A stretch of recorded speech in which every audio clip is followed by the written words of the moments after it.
É, com, pronto, é com muito prazer que nós começamos hoje a segunda sessão do ciclo do Cartas na Mesa, nesse segundo semestre de 2023. Né? Nós tivemos uma primeira sessão no dia 18 de setembro, com Daniel Grossman e Ana Bárbara Araújo, que volta hoje. A primeira sessão já está, a gravação da sessão já está no ar, no nosso website. Talvez a Aninha pudesse botar no chat o link para o website.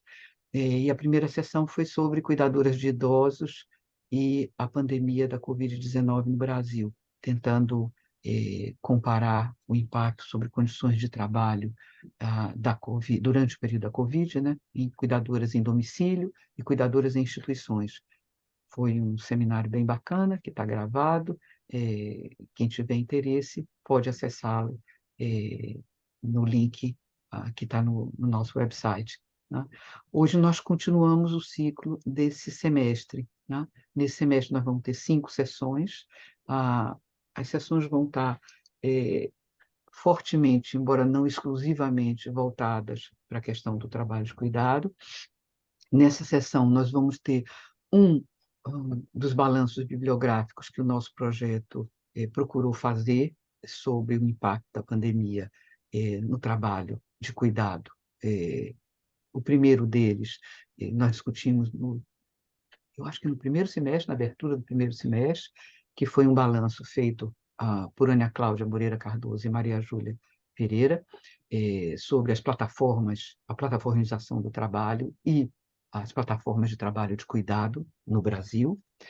Hoje a gente vai discutir o segundo desses balanços bibliográficos que nós planejamos fazer no projeto, que é um balanço sobre como a literatura acadêmica reagiu com análises com respeito ao que se passou com o trabalho doméstico remunerado de cuidado durante a pandemia. Né? Ana Bárbara Araújo fez esse balanço. O que a gente vai ouvir são os resultados em primeira mão do balanço que ela fez. Estamos animadíssimas esperando o outro balanço que Natália Fontoura está produzindo sobre os estudos acadêmicos a respeito do trabalho das cuidadoras. Né?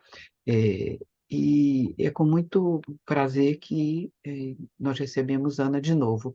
Ela vai bisar em termos de hiperatividade do nosso ciclo, apresentando esses primeiros resultados. Logo que o texto esteja em versão final, ele vai estar no ar, na sede dos nossos documentos de trabalho do nosso projeto. Tá? Então, bom, bem-vinda, Ana, com a palavra. Normalmente a gente faz 30, 35, não mais que 40 minutos de exposição da pessoa que traz o tema, e, em seguida, nós abrimos a discussão, que eu acho que é aquilo pelo que Ana está mais sequiosa nesse momento, em que ela está armando uma versão final do seu próprio texto. Bom, bem-vinda, Ana, você com a palavra. Obrigada, Nádia. Eu estava aqui querendo compartilhar o PowerPoint, mas está dando que eu não tenho a permissão. Peraí, Ana, deixa eu ver aqui. Acho que agora foi, veja. Peraí. Deixa eu ver. Agora foi. Aí eu vou partilhar o PowerPoint, aí vocês me avisam se está passando mesmo direitinho ou se está parado na primeira. Ainda Peraí. É sempre aquela coisa. tá passando, tá passando. Tá. Então, deixa eu voltar. Vamos ver a capacidade de voltar aqui. Tá. Então, como a Nádia já colocou, né? E, Ana, eu estava em mudo e estava dando uma notícia em mudo, convicta de que eu estava sendo ouvida. Antes de você começar, eu só queria fazer uma observação. Eu queria que nós, coletivamente, pudéssemos dedicar a sessão de hoje à memória da professora Neuma Aguiar, que vem de falecer. A professora Neuma, para nós todas, é uma referência no campo dos estudos sobre desigualdade de gênero no Brasil, na sociologia dos estudos de gênero, na articulação de debates como esse que a gente está fazendo, né, que ela sempre soube fazer, na interlocução internacional da sociologia do gênero no Brasil, com a sociologia que se fazia no exterior, e é alguém que foi marcante, né, na inovação no nosso campo, inclusive com a primeira iniciativa de estudo de uso do tempo entre nós, né? Então, eu queria muito dedicar essa sessão de hoje ao trabalho, à memória do trabalho intelectual da professora Neuma Aguiar. Ana, com a palavra. Justíssimo. Bom, então, o trabalho, né, que eu estou apresentando aqui hoje, o título já diz, né, o trabalho doméstico remunerado durante a pandemia no Brasil, um balanço bibliográfico da produção brasileira nas ciências sociais e na saúde coletiva. Depois a gente vai ver um pouquinho que esses ciências sociais e saúde coletiva têm uma dimensão muito específica, mas a gente vai chegar lá. Mas primeiro queria agradecer a Nádia pelo convite, também pelo convite de estar aqui hoje apresentando, e também pelo convite e pela responsabilidade, né, de produzir esse balanço. Demorei bastante tempo fazendo ele, e como ele está ainda em versão preliminar, os comentários, as sugestões, né, são muito, muito mais que bem-vindos, assim. Então, para a gente começar, de onde que surgiu, né, especificamente esse interesse de pesquisar os impactos do trabalho doméstico durante a pandemia, tal como eles se situam no debate acadêmico, né? Então, a gente sabe, né, a literatura já mostra para a gente há muito tempo, né, que o trabalho doméstico remunerado é uma fonte muito relevante de cuidado para as famílias brasileiras, em especial, né, sempre importante fazer esse recorte para as famílias de classe média, para as famílias de classe alta. Então, a gente sabe, né, que uma parte importante das famílias depende do trabalho doméstico remunerado ou se utiliza do trabalho doméstico remunerado para resolver suas demandas de cuidado.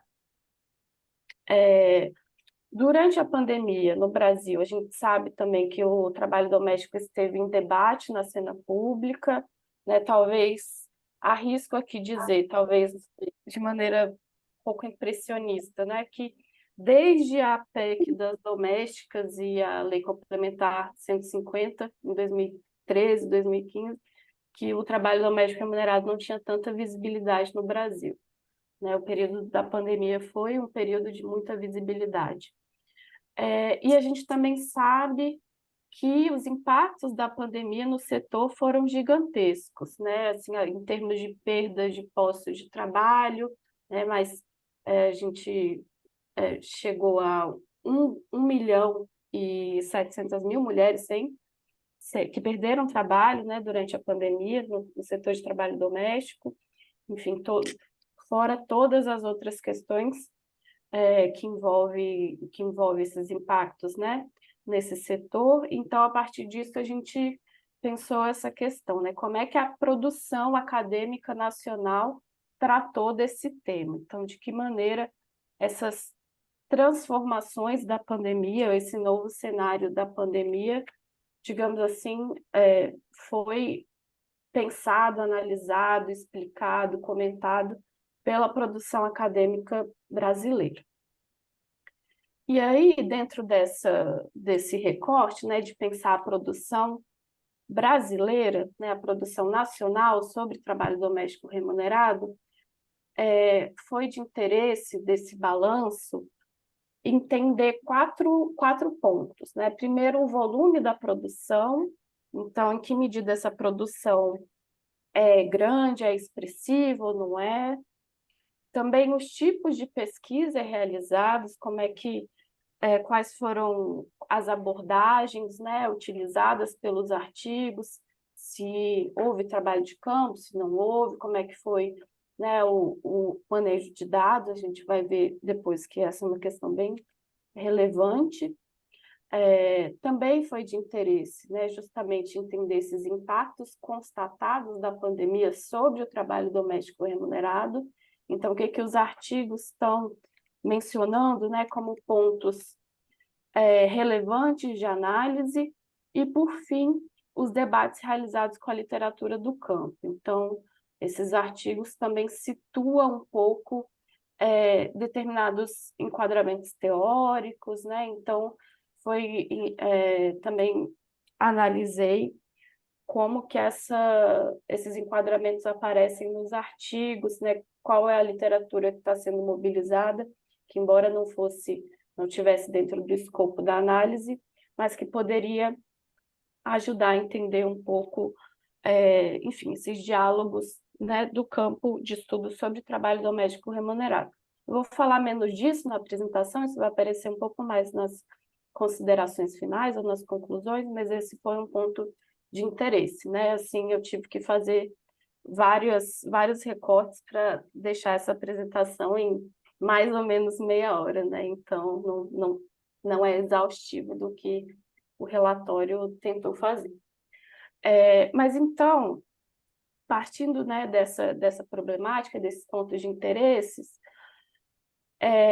o escopo da pesquisa foi um escopo bem particular, né, que eu acho que vale a pena destacar. Na verdade, esse escopo que está aí já é o segundo escopo da pesquisa, porque numa primeira fase de investigação, com escopo menor, foram encontrados apenas 6 artigos.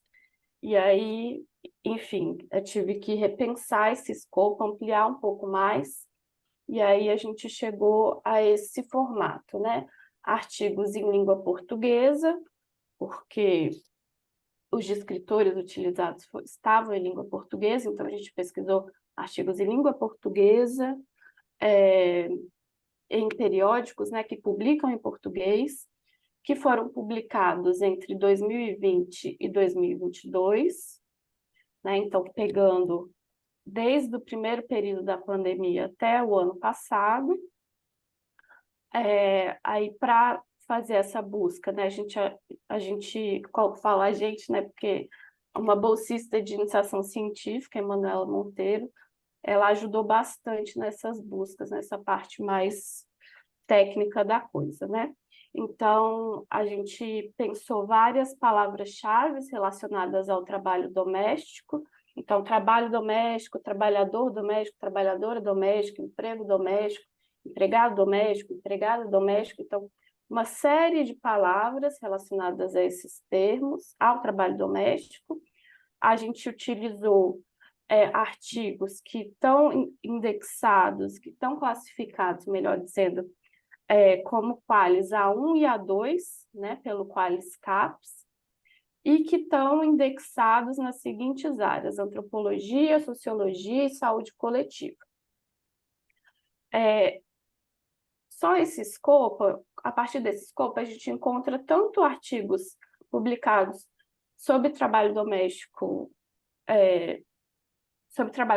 remunerado, quanto aqueles que lidavam especificamente com a situação da pandemia. Então, a partir dessa primeira busca, né, os resumos, às vezes o próprio título já indicava, né, mas quando havia dúvida, a gente lia o resumo para indicar que aí a gente teria como saber se a situação da pandemia seria tratada de fato pelo artigo. Então, a gente considerou apenas aqueles artigos que foram publicados nesse período, mas que mencionavam, né, que tratavam, que discorriam sobre a pandemia. Né? Vários artigos, quer dizer, alguns artigos não mencionavam a pandemia, apesar de terem sido publicados nesse período. Ainda sobre o escopo, é importante fazer algumas considerações. Quando a gente utiliza o Qualis CAPES por área, a gente consegue fazer uma seleção de revista que inclui outras áreas. Então, por exemplo, uma revista de psicologia ou de direito pode estar qualificada, classificada como Qualis A1 em sociologia, ou em saúde coletiva, ou em antropologia. Então, na verdade, né, o que a gente fez foi partir dessas 3 áreas, mas ao invés de ficar restritas, né, a essas áreas, a gente consegue ver a produção de outras áreas, mas que é considerada relevante pelos critérios Qualis CAPES para a sociologia, para a antropologia, para a saúde coletiva. Né? É importante dizer que o Qualis, né, não é assim um indicador, uma métrica perfeita, consensual, né? Ele é objeto de críticas quanto aos critérios de classificação ou da sua função, né? Muitas críticas sobre uma ênfase no número de citações ou do fato de que ele é atualizado só a cada 4 anos ou até mais que isso. Então, né, uma limitação do escopo feito nesse sentido. Mas, por outro lado, assim, a gente achou que o Qualis tinha uma função bem relevante porque ele permitia lidar com uma lista de revistas e não uma lista de bases de indexação de revistas, né, que tende, na verdade, a ser mais seletiva. Então, a gente tem poucas revistas de ciências sociais que aparecem, por exemplo, no Scopus ou no Web of Science. Então, fazer essa listagem, usar essa listagem do Qualis, a gente entendeu que permitiria ter um olhar mais amplo, né? E aí os resultados, né? A gente chegou a uma lista de 396 revistas, 17 dessas revistas tinham artigos sobre trabalho doméstico remunerado na pandemia. Ao todo foram encontrados 18 artigos, porque uma das revistas tinha 2 artigos, né? E esse escopo, primeiro, né, de olhar o Qualis CAPES por área, fez com que a gente chegasse a uma diversidade de revistas. Sim, tem revistas de sociologia, de saúde pública, de saúde coletiva, mas também foram encontrados artigos em revistas de direito, em revistas de políticas públicas, em revistas do serviço social. Então, acabou que esse escopo, na própria busca de revistas, acabou sendo aumentado, né? E aí, já passando para os dados, né? Um dado que me parece bem interessante é que a gente tem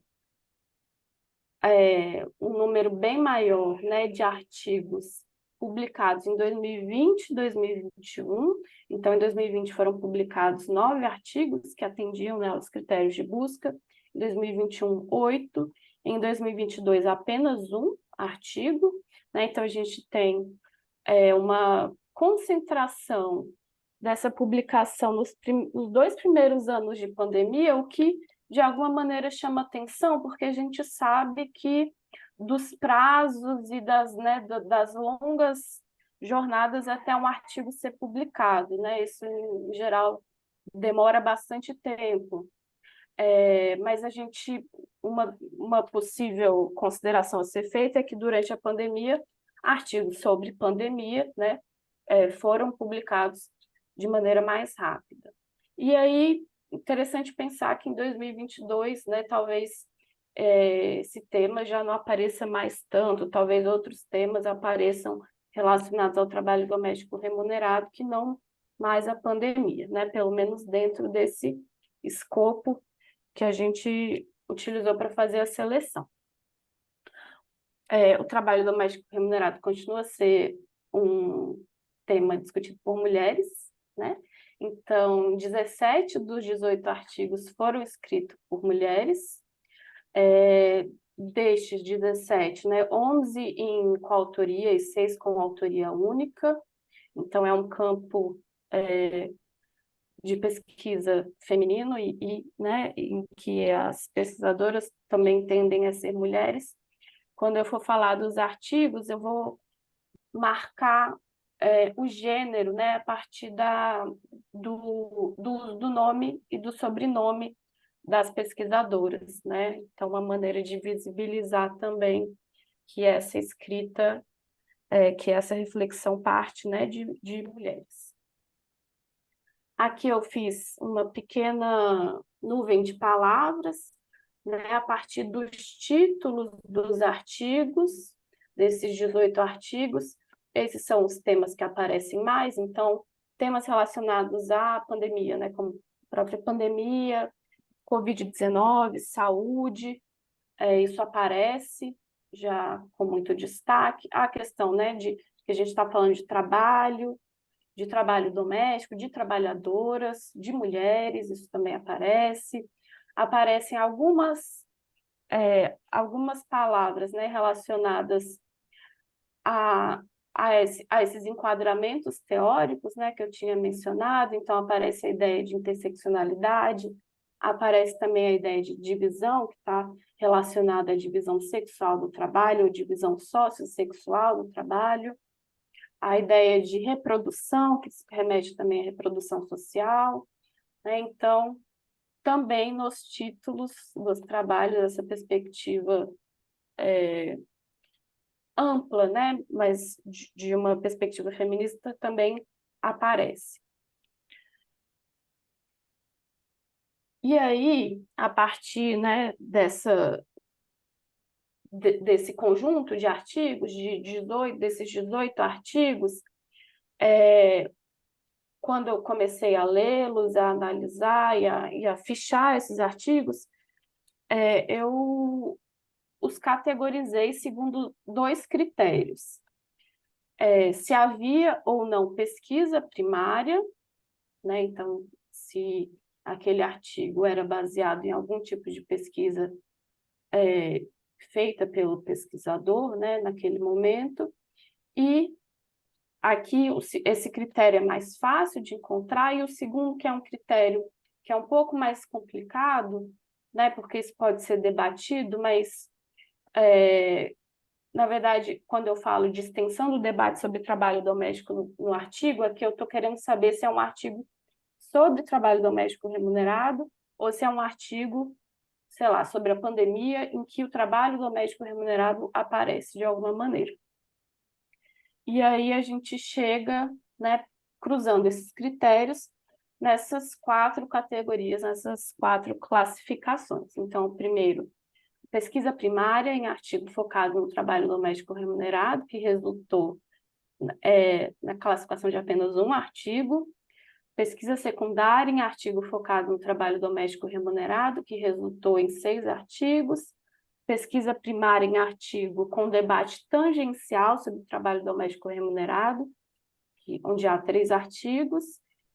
E pesquisa secundária em artigo em debate tangencial sobre trabalho doméstico remunerado, onde há 8 artigos. Então, essas categorias também têm uma lógica, né? À medida que você se afasta do 1 para o 4, você também está se afastando do ponto de interesse dessa pesquisa, desse balanço bibliográfico, né? Então, a categoria 1 é aqui, as categorias 1 e 2 talvez sejam as que melhor,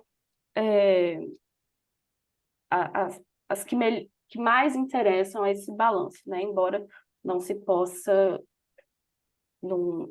nas categorias 3 e 4 também tenham artigos muito interessantes e muito importantes também para esse balanço. E aí, falando um pouquinho, né, sobre o que foi encontrado em cada categoria, nas categorias onde há menos artigos, é mais fácil de falar um pouco mais sobre cada artigo, né? Em alguns momentos eu vou falar de maneira mais geral, mas nessa primeira categoria, pesquisa primária em artigo focado no trabalho doméstico remunerado, a esse artigo da Marta Maria Valeriano e da Tânia Ludmila Dias Tosta. Marta Maria Valeriano fez uma tese recentemente, né, sobre trabalho doméstico remunerado, e é um artigo que se baseia em dados da PNAD, mas se baseia também em 23 entrevistas realizadas com trabalhadoras domésticas da região metropolitana de Goiânia, em Goiás. E ela, enfim, fez o trabalho de campo na pandemia, muitas utilizando entrevistas online, entrevistas por telefone, e um dado que eu acho que é muito rico, assim, muito interessante que ela consegue trazer é de analisar as estratégias das trabalhadoras domésticas para lidar com a crise sanitária, com a crise econômica, com a crise social da pandemia. E ela mostra como essas estratégias são diversas. Então, ela vai falar, né, de trabalhadoras que eram migrantes e voltaram para os seus estados de origem, ou trabalhadoras que foram dispensadas e aí começaram a vender bolo de pote na rua. Então, é bem interessante, assim, tem uma densidade mesmo do trabalho de campo que eu achei bem interessante de pensar, né? E, claro, né, ela está pensando em estratégias pensando a partir de desigualdades, né? Como é que as estratégias também não são meras escolhas livres, voluntárias, né, dessas trabalhadoras domésticas. A escolha, por exemplo, de passar o confinamento com o patrão, né? É uma escolha, uma estratégia, mas feita em que circunstâncias? Então, é um artigo que destaca bem essa questão.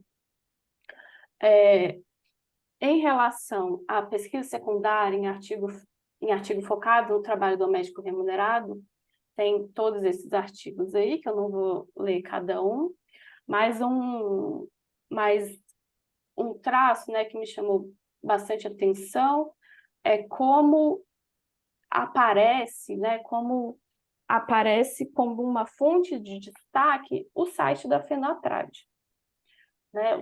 Tanto pensando naquela questão que eu falei no início, né, dessa visibilidade relativa, claro, mas essa visibilidade do trabalho doméstico remunerado na pandemia, isso de alguma maneira aparece nesse conjunto de artigos a partir do uso tanto do site da Fenatrad quanto de portais de notícia que vão ou replicar ações da Fenatrad ou que vão discutir as dinâmicas do trabalho doméstico remunerado na pandemia. Então, essas são fontes muito presentes. Também as notas técnicas do IPEA, né, feitas sobre trabalho doméstico remunerado durante a pandemia. Tem um relatório da ONU Mulheres, OIT e CEPAL sobre trabalho doméstico e pandemia na América Latina e no Caribe, que foi muito mencionado. E aí temas que apareceram, né, nesse conjunto de artigos. Aqui eu não vou poder explorar muito isso, mas temas como perda de posse de trabalho, as ações da Fenatrad, as ações do Ministério Público do Trabalho, a noção de serviço essencial, né, um debate que se colocou com muita ênfase, né, durante a pandemia, a partir, né, da decretação do trabalho doméstico ou em algumas circunstâncias como serviço essencial, e também a questão do confinamento das trabalhadoras domésticas, né, dessa questão de passar a quarentena com os empregadores, né? Então, esses foram temas que apareceram muito nesse conjunto de artigos. E aqui está um de novo, mas era dois. Enfim. Sobre a terceira categoria, né, de pesquisa primária em artigo com debate tangencial sobre o trabalho doméstico, tem um artigo bem interessante, né, da minha colega, Thais Monticelli, sobre arranjos de cuidado. Esse é um artigo que é baseado também em trabalho de campo com mulheres de classes médias e classes altas do Rio de Janeiro e São Paulo, e vai mostrar como é que elas lidaram com suas demandas de cuidado, uma vez que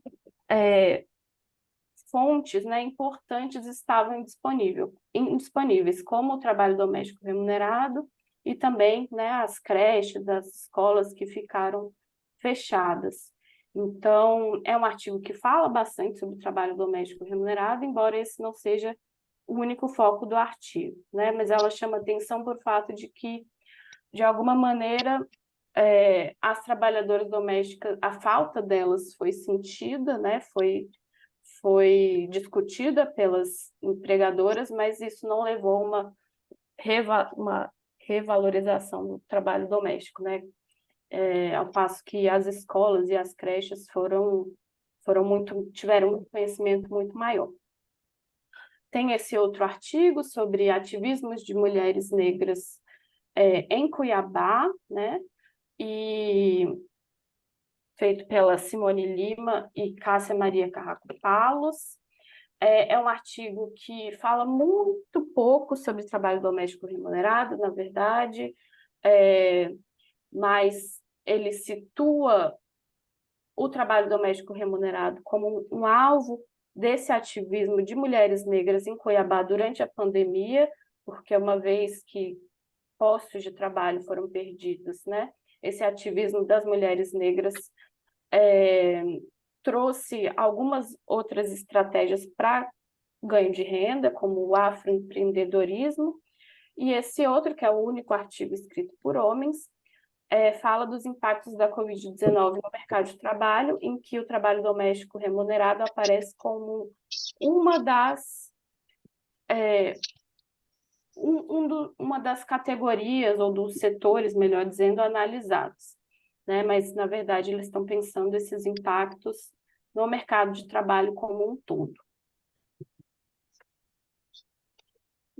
Em relação à última categoria, né, de pesquisa secundária em artigo com debate tangencial sobre o trabalho doméstico remunerado, é aí que estão concentrados, né, a maioria dos artigos, mas nessa categoria, né, o trabalho doméstico remunerado aparece, na maioria dos casos, como um dos aspectos da crise pandêmica. Então, digamos assim, na maioria desses artigos, o tema principal é a pandemia, e aí, dentro da pandemia, o trabalho doméstico remunerado é pensado como um tema relevante, né, de análise, mas ele aparece, em geral, junto com outros, como violência doméstica, como a própria saída das mulheres, de um modo mais geral, do mercado de trabalho, aparece relacionado às dificuldades das profissionais de saúde. Então, categorias que foram afetadas, trabalhadoras domésticas, profissionais de saúde, a questão do trabalho remoto aparece, enfim, outros temas que, digamos assim, tiveram em debate, né, durante esse período, estão ali conjugados com uma discussão sobre trabalho doméstico remunerado. Aqui também aparecem fontes muito diversas, né, notícias de jornais, o portal da FENATRAD, enfim, um conjunto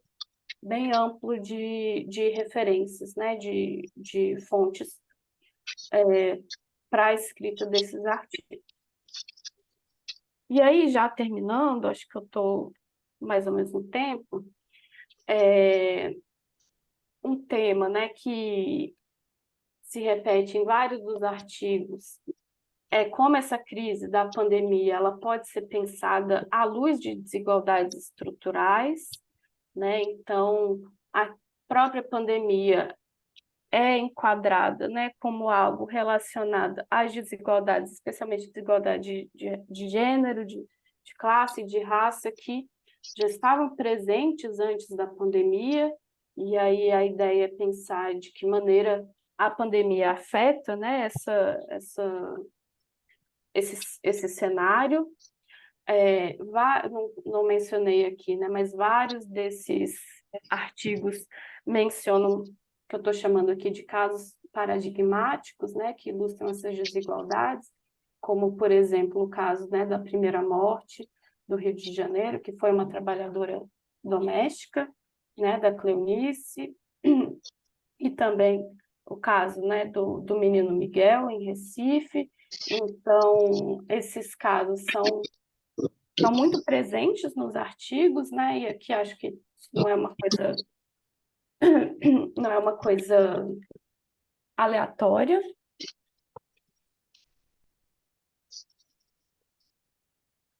Mas ao contrário, né?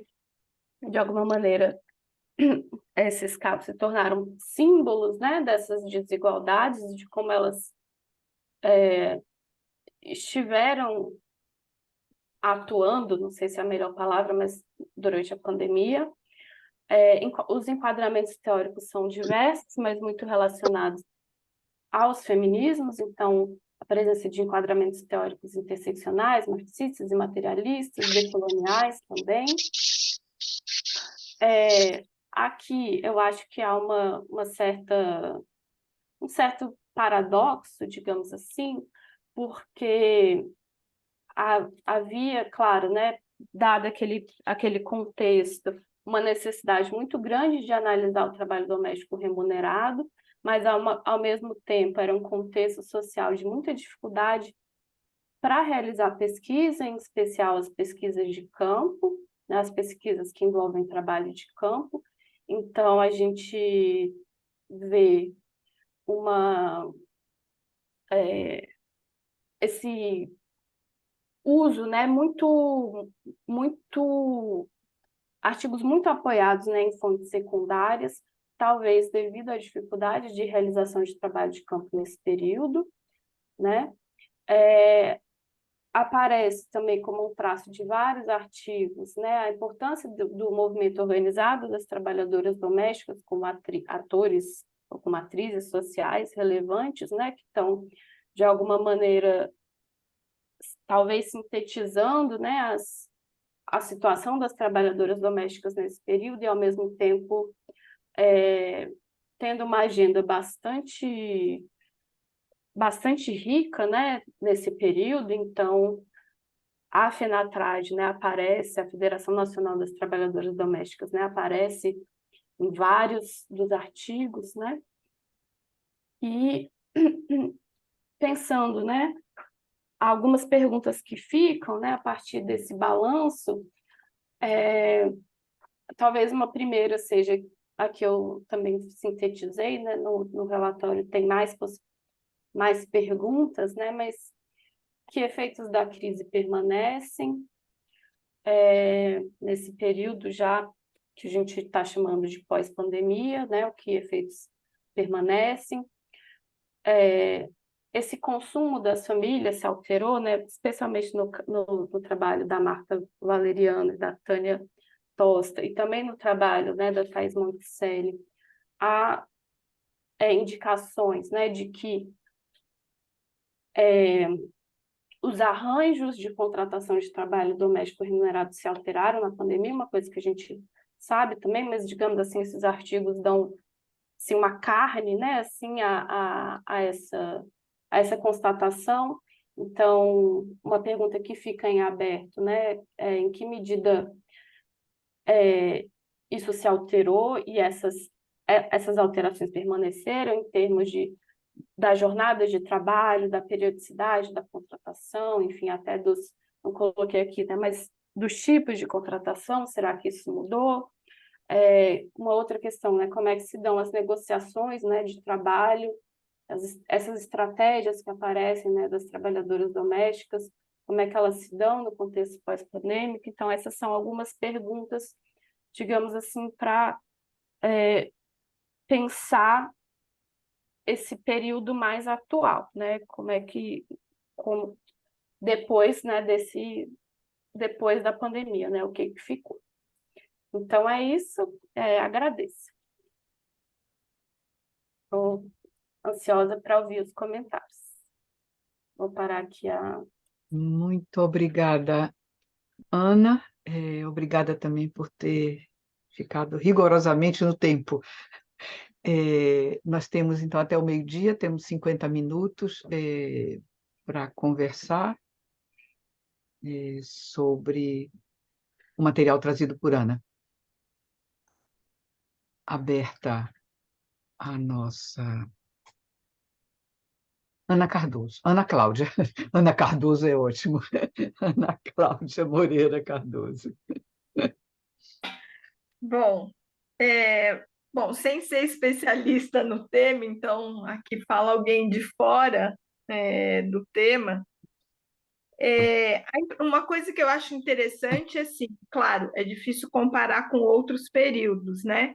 mas achei mais interessante até, sem ter lido, né, o texto, o item 4, né, que fala como que essa questão do trabalho doméstico passa a ser inserido em trabalhos que não têm esse tema como foco. Então, eu acho isso super interessante, né, que trabalhos que não têm como foco começam a trazer a questão do trabalho doméstico para dentro da discussão. Mas eu também não sei dizer se isso é uma coisa de agora, que está sendo mostrado pela Ana, ou se era uma coisa que já existia, né? Mas isso, para mim, me chama atenção. E uma segunda questão que chama atenção é como, nesse contexto da pandemia, duas categorias, entre aspas, ganham destaque, né? O trabalho doméstico e, por outro lado, o trabalho em empresas plataforma. E aí não só do trabalho doméstico, mas tudo, que são dois grupos de trabalho muito muito precários, né? Então, essa precariedade do trabalho, primeiro aquele que acontece dentro de casa, né, a partir da discussão do trabalho doméstico, o que a gente estava vendo na rua a partir dos entregadores e dos motoristas em plataforma. Então, como isso, como esse contexto da pandemia chama atenção para esses trabalhos precários. E, inclusive, mesmo estudos, a gente viu agora no congresso da ABET, eu estava no grupo que fez a leitura, né, das teses e das dissertações que foram enviadas para o prêmio da ABET, e tinham, acho que sei lá, uns 6 trabalhos sobre trabalho em plataforma, e 2 deles eram sobre trabalho doméstico. Uma dissertação no direito e uma tese na sociologia, ambos sobre o trabalho doméstico em empresas plataforma, e, claro, os dois sem ter feito trabalho de campo em função do contexto da pandemia. Então, só essas questões assim que me vieram rapidinho assim à mente, nada muito profundo, não.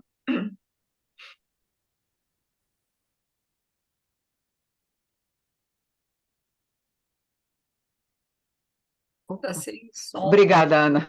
Eu desativei e não desativei ao mesmo tempo. Obrigada, Ana. A gente continua com o espaço aberto. Se não tiver nenhuma mãozinha agora, Marilis. Oi, tudo bom? Bom dia, pessoas. Eu não consegui localizar aqui a mãozinha para erguer oficialmente, então eu fui no manual aqui e abanei. Ah, eu achei super interessante a revisão e infelizmente, eu não consegui me conectar na semana passada. Então, talvez tenha sido também comentado alguma coisa que eu vou te perguntar, que é, Ana, você falou que esse é um segundo escopo, né? Que é um segundo recorte que você fez. Então, se tu puder, assim, muito rapidamente, assim, só me situar em que etapa a gente está e qual que é a finalidade, assim, onde você está, o que que você está querendo alcançar, né, com essa revisão. E eu estou te perguntando isso porque duas coisinhas, assim, eu fiquei um pouco curiosa com as tuas próprias perguntas ali do final, né? O que que essa revisão que você fez apontou em torno especialmente das transformações desses arranjos e formas de relação e contratação, se essa revisão que você fez te aponta e aponta o quê? Né? Eu não fiz a leitura do texto, na verdade eu busquei aquele outro texto teu do livro do IPEA, né? Também para tentar me situar um pouquinho, né? E a outra questão é que eu fiquei pensando e tem a ver com o teu escopo, né? Com a forma como você recortou ali, né? eu fiquei pensando em torno de estratégias de pesquisa, de revisão, porque, na verdade, eu tenho pensado bastante sobre isso, de como produzir, né, esses levantamentos, e eu vi que você falou das palavras-chave que você utilizou, e eu fiquei um pouco curiosa de ver quais descritores você utilizou e de que forma, né, como é que você combinou. E, eu estava pensando, enquanto você estava falando, se aqueles teus artigos que você selecionou, que eu achei bem interessante, do primeiro e segundo eixo, que são bem focados, eles não se eles seria possível desdobrar a partir dali uma pesquisa, uma revisão, utilizando essas ferramentas. Eu não sei se você já testou elas, ah, da inteligência artificial, que você faz a busca não por palavras-chave isolada, mas por artigos, né? Ou seja, colocando um artigo, esse artigo, como é que ele mobiliza uma outra rede de artigos conectados, né? Mas isso tem a ver com o teu escopo e tua intencionalidade, né? Porque se houver um projeto de aprofundar ou desenvolver, eu acho que a gente poderia conversar um pouco sobre isso, que dá uns jogos super interessantes, assim, de conexões que a gente não, muitas vezes a gente não consegue captar com a palavra-chave mais isoladamente, né? É isso, muito legal te ouvir. Obrigada, Marilis. Eu não estava nem mudo. Nádia e Lina. Ou Lina e Nádia, como você prefere, Lina. Professora, posso só que eu precisaria pendurar uma coisinha na pergunta da Marilisa, então, Pendure. se eu puder aproveitar, Esse é, verbo é de largo uso entre nós. é, é muito pontual porque tem a ver um pouco com o que Marilis perguntou. E, Ana, parabéns, assim, elucidou várias coisas, porque eu também estou fazendo um trabalho de revisão sobre a pandemia e eu acho que tem limites que a gente não encontrava nas revisões anteriores, que tem a ver com o período que a gente está olhando, mas também a pesquisa produzida aqui. E aí o resultado é que, pelo menos na minha experiência, estou vendo que na sua também, a gente encontra pouca coisa, né? Então, se antes as revisões bibliográficas resultavam uma quantidade enorme de artigos, agora a gente está encontrando coisas muito pontuais e talvez o desafio seja mesmo pensar os métodos, né, de como ampliar. Então, a minha pergunta é um pouco nesse sentido. A primeira tem a ver com essas duas rodadas que você fez de buscas de artigo. Em alguma delas, você fala que a segunda, se eu entendi bem, você ampliou o escopo de pergunta, né? Mas houve exclusão de artigos em alguma delas? Quer dizer, você captou artigos, principalmente, acho que na saúde coletiva, que é produzido muita coisa. Então, houve algum critério de exclusão de trabalhos? E se você pensa, depois dessa primeira versão do trabalho, né, em ampliar tanto, talvez, o escopo das revistas que você está olhando, ou o período de análise, incluindo 2023, que talvez tenha aumentado. Era isso. Ana, se você não se importar, a gente pode ir colhendo vários comentários. Tem Elô também. Estou vendo que ele está fazendo assim. Eu descobri um jeito de achar a mãozinha. A gente clica numa. Tem uma coisa que parece esquisitíssima, uma frase que não tem muito sentido na língua portuguesa, mas se você clicar ali, aparecem as alternativas de mãozinhas. Eu descobri assim. Eu acho que eu vou em frente, porque estou mais ou menos no mesmo diapasão, e passo para a Elô. Tudo bem, Elô? Bom dia a todos, uma alegria estar participando dessa reunião, né? E eu queria voltar um pouco à pergunta que a Marilis fez para a Ana, no sentido de entender melhor, Ana, o que de fato, enfim, a pesquisa com essa fonte, né, com as revistas que você detalhou também, visam o quê? Você quer compreender, não é? A maneira pela qual a pandemia impactou a reflexão sobre o trabalho doméstico e, portanto, não é, as revistas são uma fonte, ou você quer pensar um pouco mais sobre as representações envolvidas com o trabalho doméstico, o que a pandemia suscitou em termos de discussão? Porque aí eu acho, por exemplo, que ainda do ponto de vista da produção acadêmica, seria muito interessante olhar uma série de outras coisas onde a discussão foi intensíssima. Por exemplo, se a gente pegar podcast, né, houve uma série de, enfim, iniciativas que discutiam o trabalho doméstico.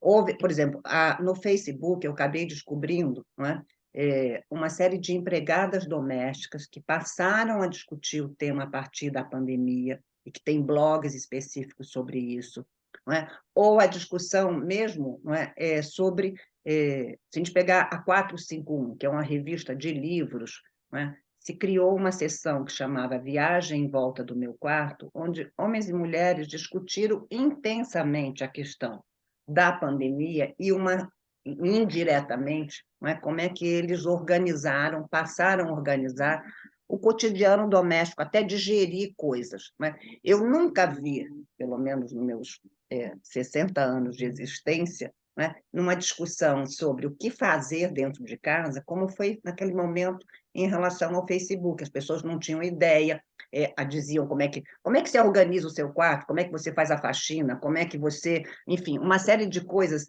né, utensílios, indicações, inclusive enfim, utensílios domésticos que vieram a ser pauta durante um período, primeiro ano da pandemia, assuntos que nunca estiveram em pauta passaram a aparecer. Não é? Então, assim, eu queria que você explicitasse um pouco mais, porque 2 anos é para você perceber a alteração da pandemia ou é para você voltar a discutir a questão do trabalho doméstico, que tipo de inflexão isso teve à luz de uma literatura de mais longo prazo? São só perguntas. Sigo com Elô, depois tem Natália e depois tem Helena.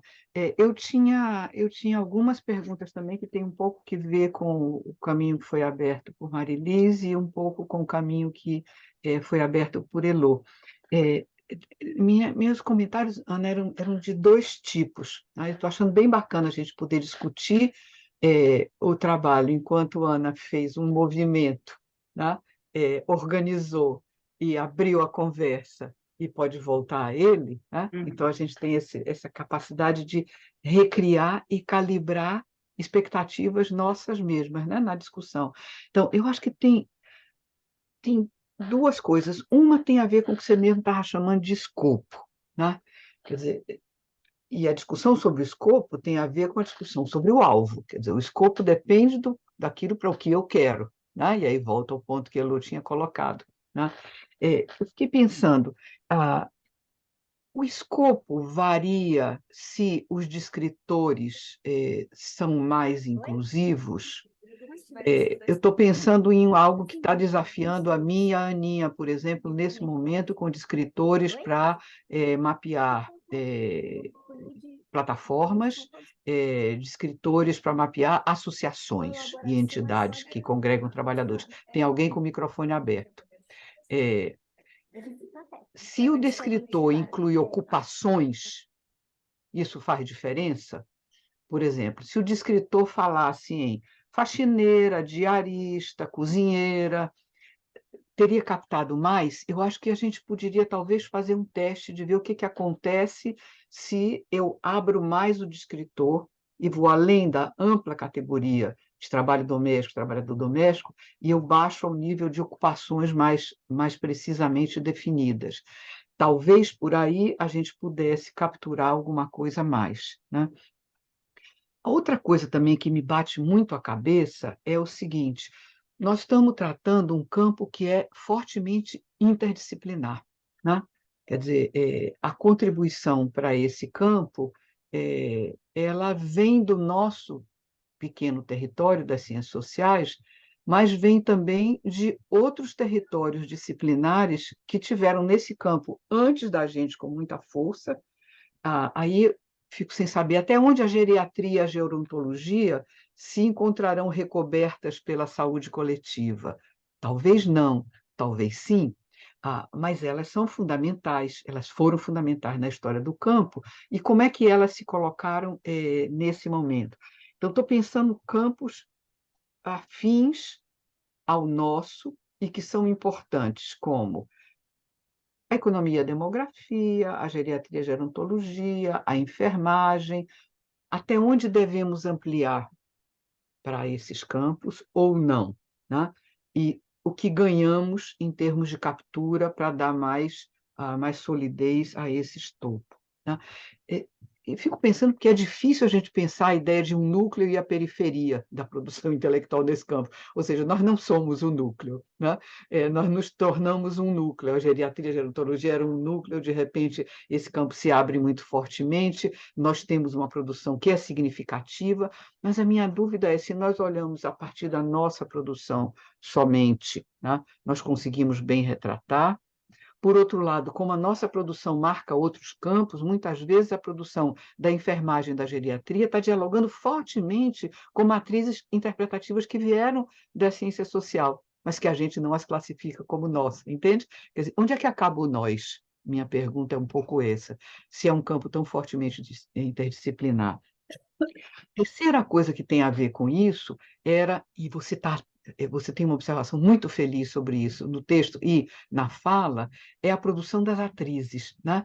Quer dizer, é muito significativo que, nesse momento, essa produção exista, né? Primeiro, que essas categorias organizadas se orgulhem dessa produção, quer dizer, quando a gente fala com o pessoal da FENATRAD, elas são muito ciosas do fato de que elas produziram conhecimento nesse período, né? A minha pergunta é, o que é que a gente faz com esse conhecimento, né? Quer dizer, essa produção, ela é relevante apenas quando ela é fonte para nossos próprios trabalhos, ou a gente leva a sério o fato de que a novidade desse campo é o fato de que a gente tem segmentos organizados que produzem conhecimento, então, o que é esse tipo de conhecimento que é produzido? O que é a agenda? Como é que ele se faz? Entende?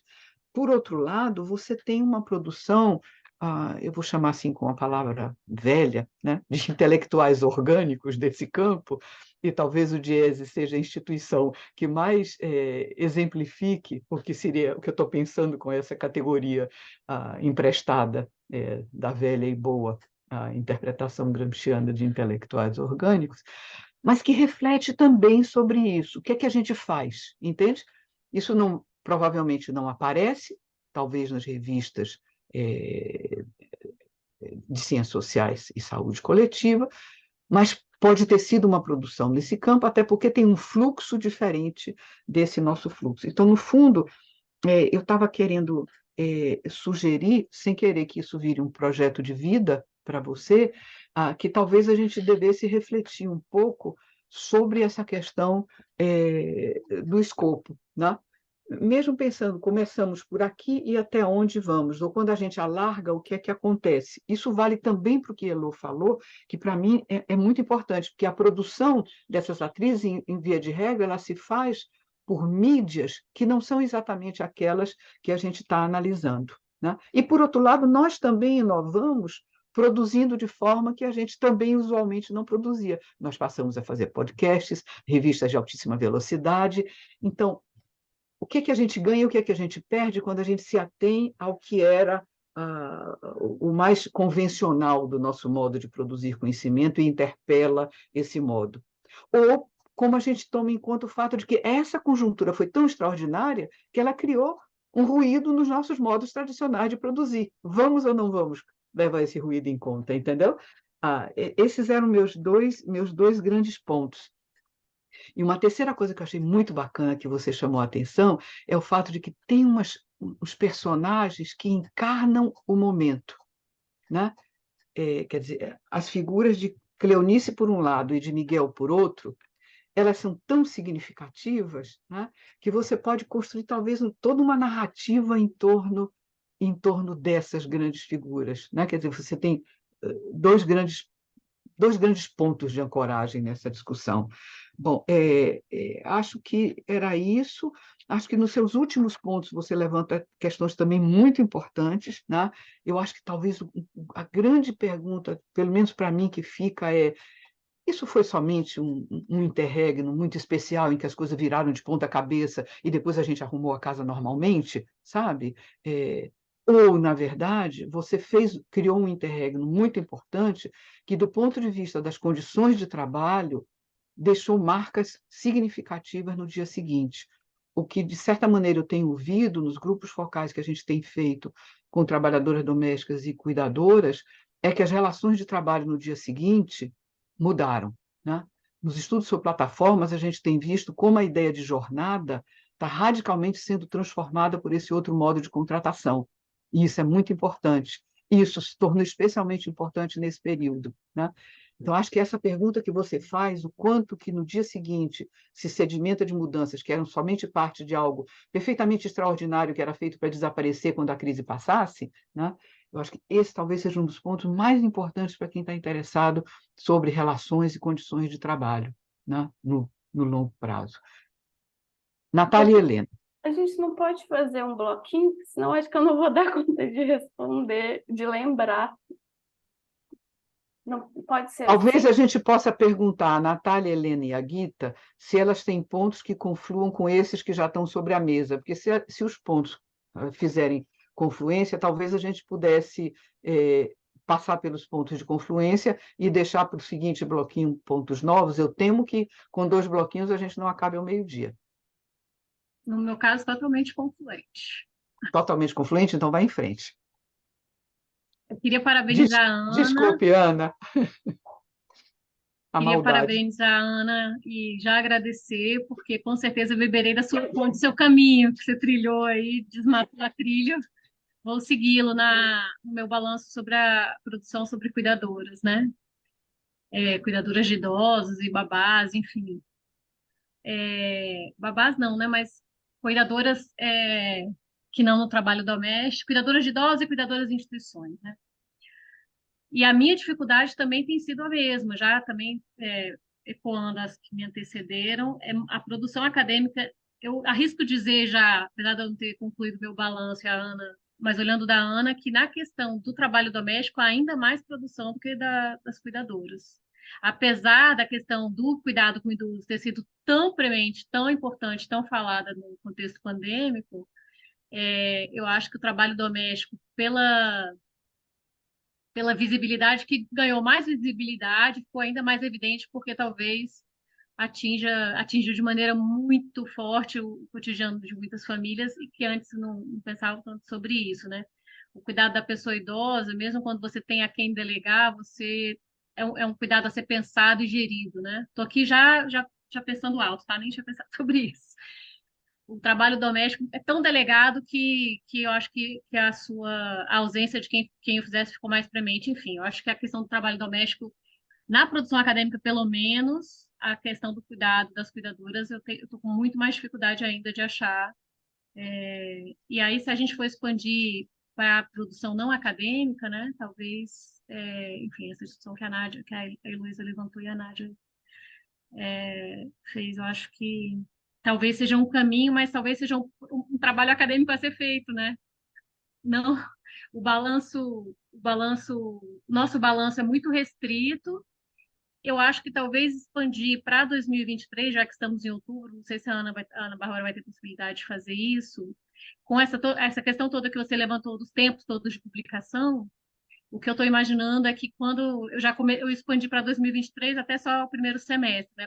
Se a gente expandir, talvez encontre um pouco mais, inclusive de tese também e dissertação, né? Que eu também encontrei um pouco mais. Quem está produzindo ali, apesar de ter o tempo apesar de ter o tempo longo de quem está fazendo dissertação e tese, é um tempo diferente, pelo menos o tempo de publicação, de submissão, de revisão pode ser menor. Pelo menos eu encontrei mais coisas nas teses e dissertações, que a Ana não abarcou, né?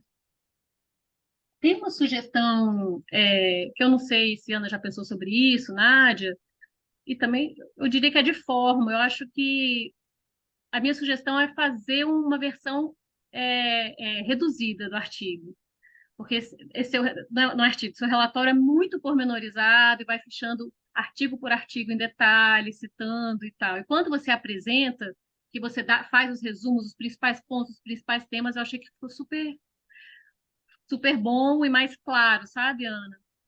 Porque o relatório está muito extenso, eu acho que pode ser uma versão assim, versão estendida pormenorizada, quem quer saber o detalhe de cada artigo, eu sugiro uma versão mais reduzida com o insumo das discussões e dos temas tratados. Eu acho que era isso que eu queria dizer. Obrigada. Eu vou Obrigada, falar. Natália. Helena e Guita. Eu vou falar de uma coisa que não foi levantada aqui, mas antes eu queria parabenizar Ana, porque achei o texto muito interessante, muito bom, e todas as questões que foram levantadas sobre como abarcar mais artigos, mais reflexões sobre o tema, são pertinentes, e eu acho que realmente ainda não chegamos a uma conclusão, mas é certo que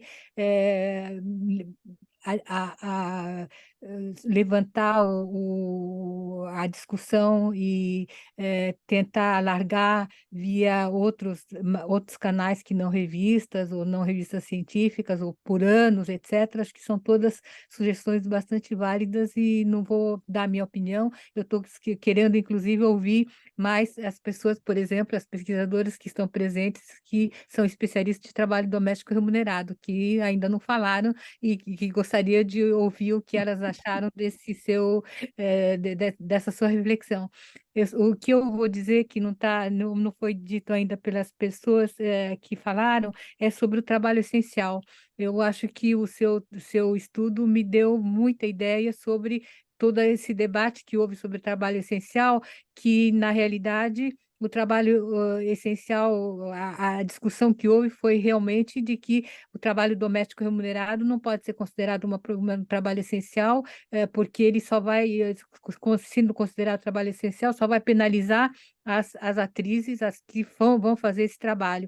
E eu acho que os elementos que você dá, sobretudo na página 31, que é sobre os decretos que surgiram que colocam uma parte do trabalho doméstico como trabalho essencial e uma outra parte do trabalho doméstico remunerado como não sendo trabalho essencial, é o que dá realmente a chave do que não é o trabalho essencial, e o que não ficou claro na época em que houve esse debate. Eu acho que a gente pode dizer que o trabalho de cuidado de idosos, de crianças, de doentes, é o trabalho de cuidado direto, que a gente chama de trabalho de cuidado direto, e que faz parte do trabalho essencial, enquanto que o trabalho de cuidado indireto, que é o trabalho de doméstico remunerado, a gente pode considerar como sendo um trabalho de cuidado indireto, como sendo, não fazendo parte do trabalho essencial. É isso que eu deduzi da discussão que você levanta a partir dos textos que você analisou. E eu acho que é muito importante, porque, na realidade, nos países como a França, onde não há necessidade de abarcar o trabalho doméstico remunerado, porque ele é muito reduzido, como você mesmo diz no início do seu texto, eu acho que a gente já coloca o trabalho doméstico, o trabalho de cuidadoras de idosos, o trabalho de babás em creches, etc., como fazendo parte do trabalho que deve ser considerado essencial, como fazendo parte,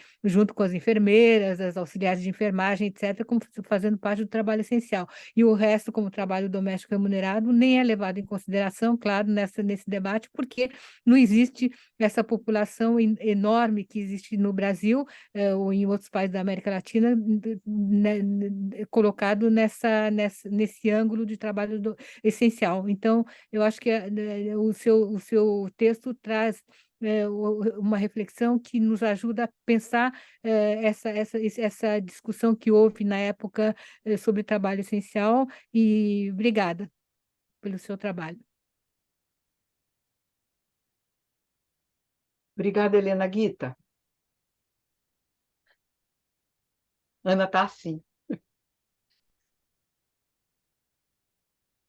Guita, você está por aí? Quer passar para a Ana?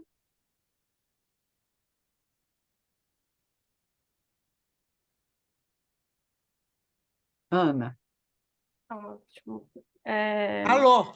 Ai, Ai, Guita voltou. desculpe. Não, eu acho que eu não vou falar nada original, mas é uma preocupação. Olha, adorei o trabalho da Ana, achei que todo mundo já elogiou, e eu também faço parte dos elogios.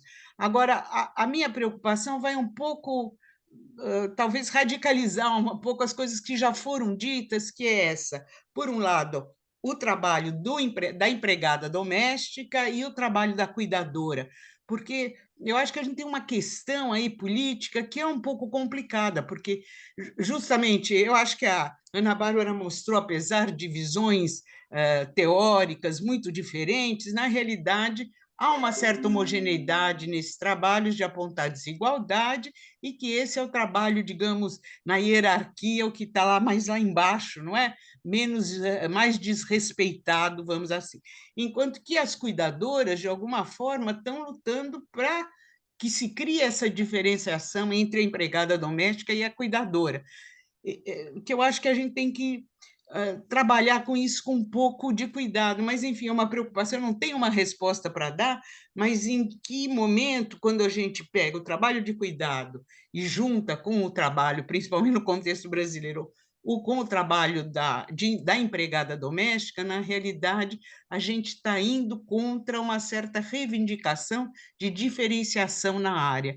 Então, eu queria ouvir se a Bárbara tem alguma reflexão sobre isso.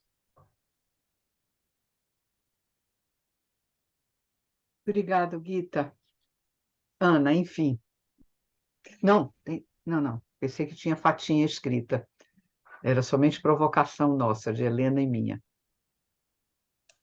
Tá certo, gente. Assim, para começar, muito obrigada por todos os comentários. Acho que tem assim um conjunto de questões que certamente vão me fazer repensar um pouco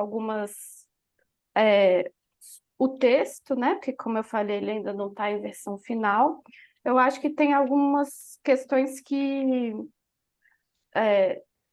apareceram em vários comentários, então acho que eu vou começar com elas.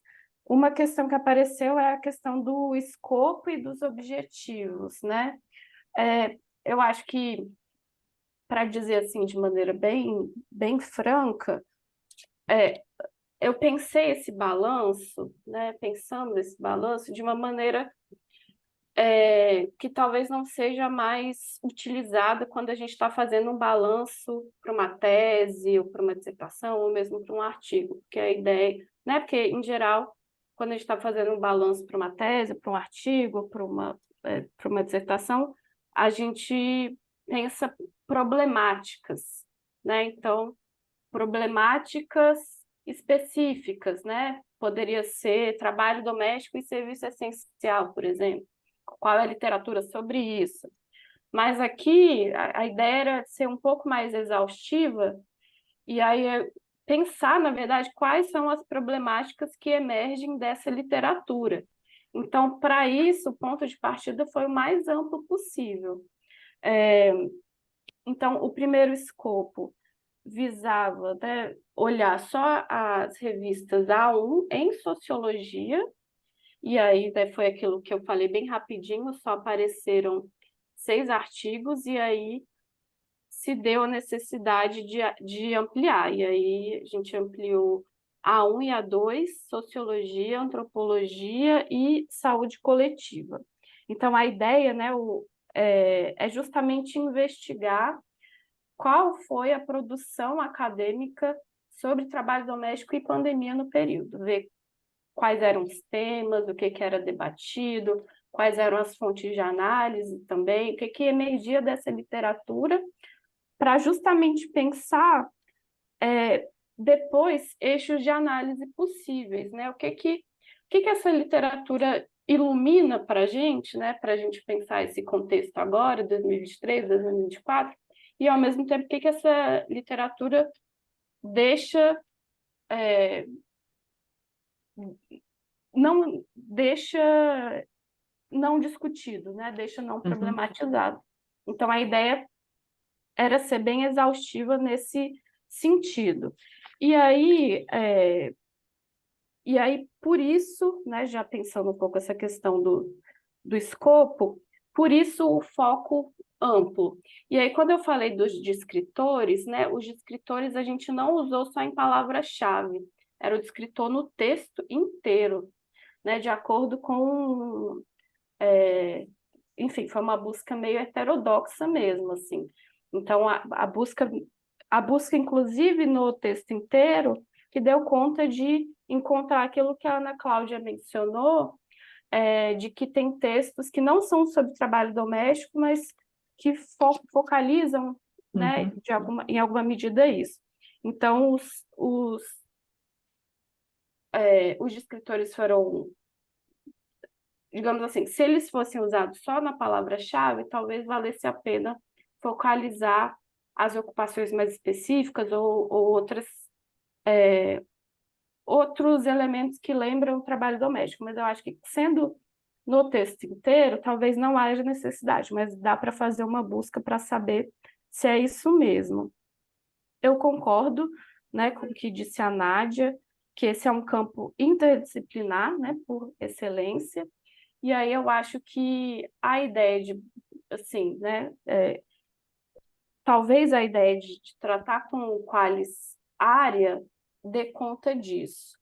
Por exemplo, né, a Nádia falou da demografia, uma das revistas mais importantes da demografia, que é a Revista Brasileira de Estudos de População, foi investigada, porque ela é Qualis A1, eu acho que é A1, não é nem A2, em sociologia. Então, em alguma medida, a gente dá conta dessa interdisciplinaridade, que eu acho que é fundamental, a partir desse olhar pelo Qualis área, né?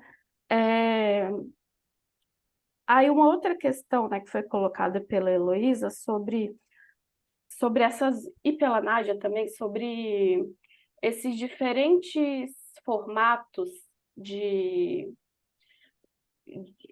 discussão, né, de discussão sobre trabalho doméstico, que não são necessariamente nesse formato de artigo acadêmico, que eu achei bem interessante, assim, na produção desse balanço, é que muitos desses materiais estão citados.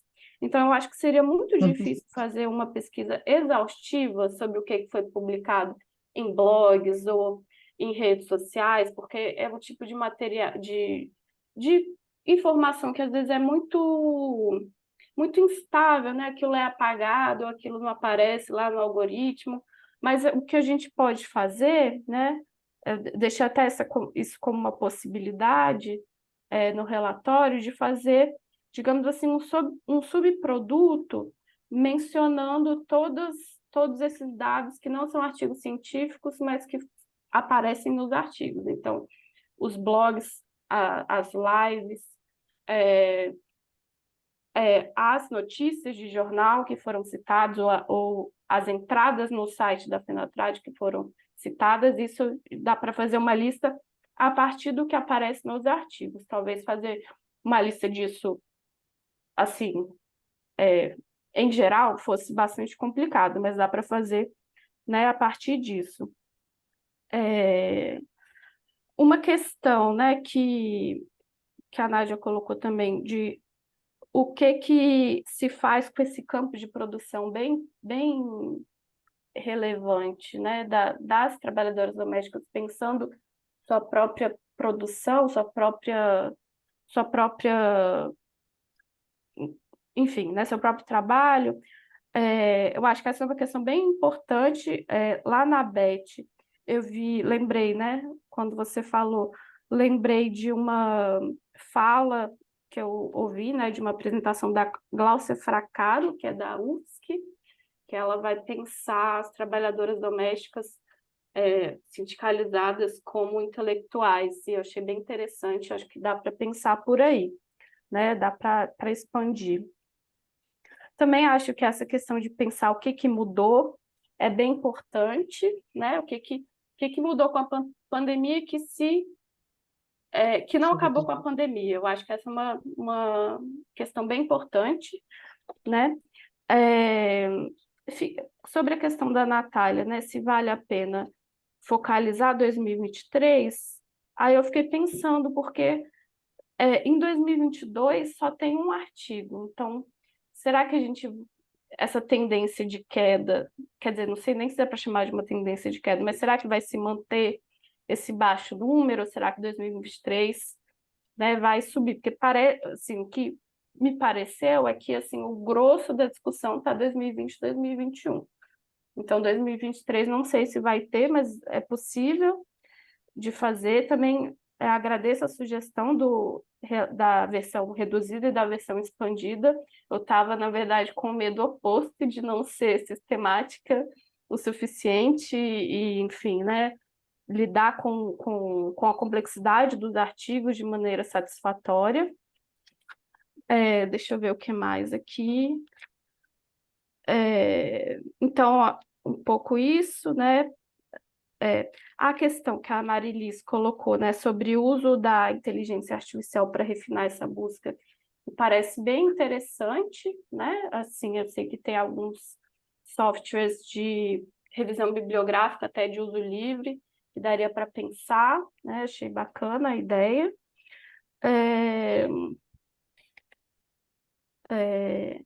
A Alina perguntou se teve algum critério de exclusão de artigos. Foram excluídos os artigos que não falavam sobre pandemia, basicamente. Né? Todos aqueles que, por mais que fosse assim, um parágrafo, 2 parágrafos sobre trabalho doméstico na pandemia, eles foram incluídos, né? E a questão, né, que a Helena colocou sobre trabalho essencial, acho que também é uma questão bem interessante de ser pensada, né? Eu lembro de conversar com a Bila sei lá, acho que tem uns 2 anos, e a Bila também estava interessada nessa questão, porque eu acho que é bem, bem importante. E além dela aparecer né, essas diferenciações internas, né, do trabalho doméstico, e do trabalho de cuidado, trabalho direto, como é que isso se transforma. Isso também a gente discute, né, no capítulo Eu e a Crislane, né, que foi publicado agora no livro, né, do IPEA, organizado pela Amélia Camarano e pela Luana Pinheiro, então tem uma discussão sobre isso lá também.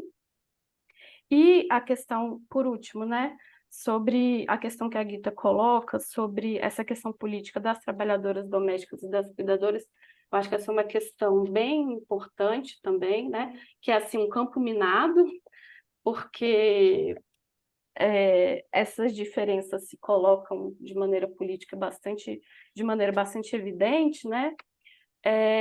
Mas uma questão que eu acho que é interessante de pensar é como as trabalhadoras domésticas estão também reivindicando que são cuidadoras.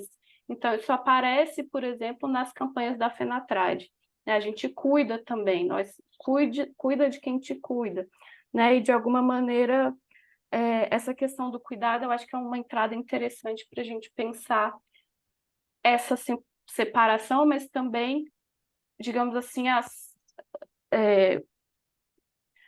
uma estratégia de coalizão, por parte das trabalhadoras domésticas a partir do cuidado. Então, acho que eu diria isso. Não sei se ficou faltando alguma resposta, mas obrigada novamente. No apagarzinho das luzes, com 4 minutos para a gente acabar a fatia. Oi, gente. Eu fui citada, na verdade, assim, eu não me inscrevi para falar porque as questões que eu tinha para falar foram contempladas nas falas da Nádia, da Natália, da Helena, das pessoas que me antecederam, e aí eu não queria sobrecarregar a Ana com mais repetição. Mas, de fato, assim, pensando né, na questão do trabalho doméstico remunerado na pandemia, eu acho que o escopo ele merecia ser ampliado. E aí eu sugeriria, inclusive, assim, um critério deveria, imagina, vou usar essa palavra, deve, nunca, poderia ser pesquisar os autores que tradicionalmente lidam com essa temática, né? Eu fiz só uma busca rapidinha aqui no Google Escola, mas tem muito trabalho da Ildete nesse período, da Luana, das pesquisadoras do IPEA, não necessariamente da Felícia, que está aqui, não necessariamente essas pessoas publicaram nos periódicos Quali A1, A2, nesse período, mas tem uma farta produção de trabalho sobre trabalho doméstico remunerado e pandemia que ficam de fora quando você foca só esse critério de ser artigos em publicações de excelência A1 e A2, né? Porque, na verdade, assim, tinha até um movimento assim, de você desovar os trabalhos até pelo caráter da denúncia, da mobilização, né? Então, várias revistas que não vão estar com esse perfil acadêmico e várias fontes que eu acho que mereceriam ser analisadas. E aí, puxando um pouquinho para a minha área, né, que é a área de mercado de trabalho, se você pega os aspectos de renda, emprego, salário, condições de trabalho e tal, toda essa análise ficou de fora aí do seu escopo, né? Assim, e foram muitas pessoas que trabalharam nessa perspectiva em cima do tema do trabalho doméstico, né?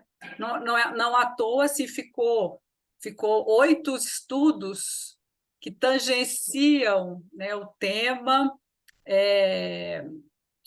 e o trabalho doméstico entra como uma categoria que não a fundamental. Mas se você ampliar, eu acho que você vai aumentar muito o número de estudos nas primeiras categorias, né? Assim, que eu acho que são as que trazem mais elementos. Mas, enfim, eu estou sendo redundante com coisas que as colegas que me antecederam já falaram, e você fez um trabalho super legal, um esforço muito grande. É difícil mesmo escolher um recorte, não é simples, né? Porque senão também você vai estudar todas as áreas e isso é impossível, mas é só no sentido de sugestão e porque eu fui cutucada, né? Eu tinha que falar. Obrigada, gente. Obrigada, Fatinha.